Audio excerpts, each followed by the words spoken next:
Magandang araw sa aking mga manunood. Maintenance medicine para sa mga senior citizen, ibabalik na. Saang lugar kaya ito?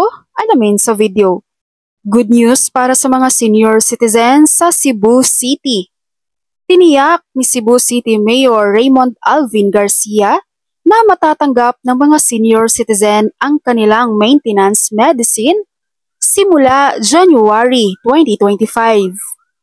Ayon sa Cebu City News and Information, sinabi mismo ni Garcia sa Barangay Assembly Day sa Barangay Tinago na kasama ang budget para sa maintenance medicine sa budget ng gobyerno para sa susunod na taong 2025. Layunin ni Mayor Garcia na maibalik ang pagbibigay ng maintenance medicines para sa mga senior citizen.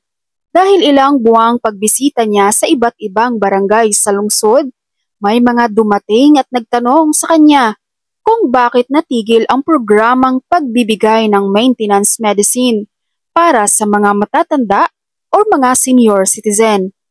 Ayon pa sa panayam ni Mayor Garcia, kaya nga next year I promise you na nilagay na natin sa budget for January 2025, we will start giving everyday maintenance medicine sa mga kapatid natin.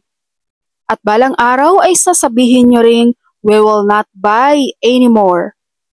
At maliban sa magandang balita tungkol sa pagbalik ng maintenance medicine, may maganda pang balita para sa mga senior citizen ng Cebu City.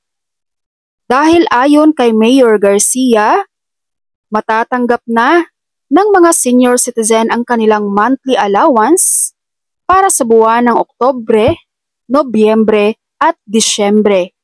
At ang pamimigay na ito ay magsisimula sa unang linggo ng December 2024. Sa mga senior citizen na nanonood ngayon, saang lugar po ba kayo?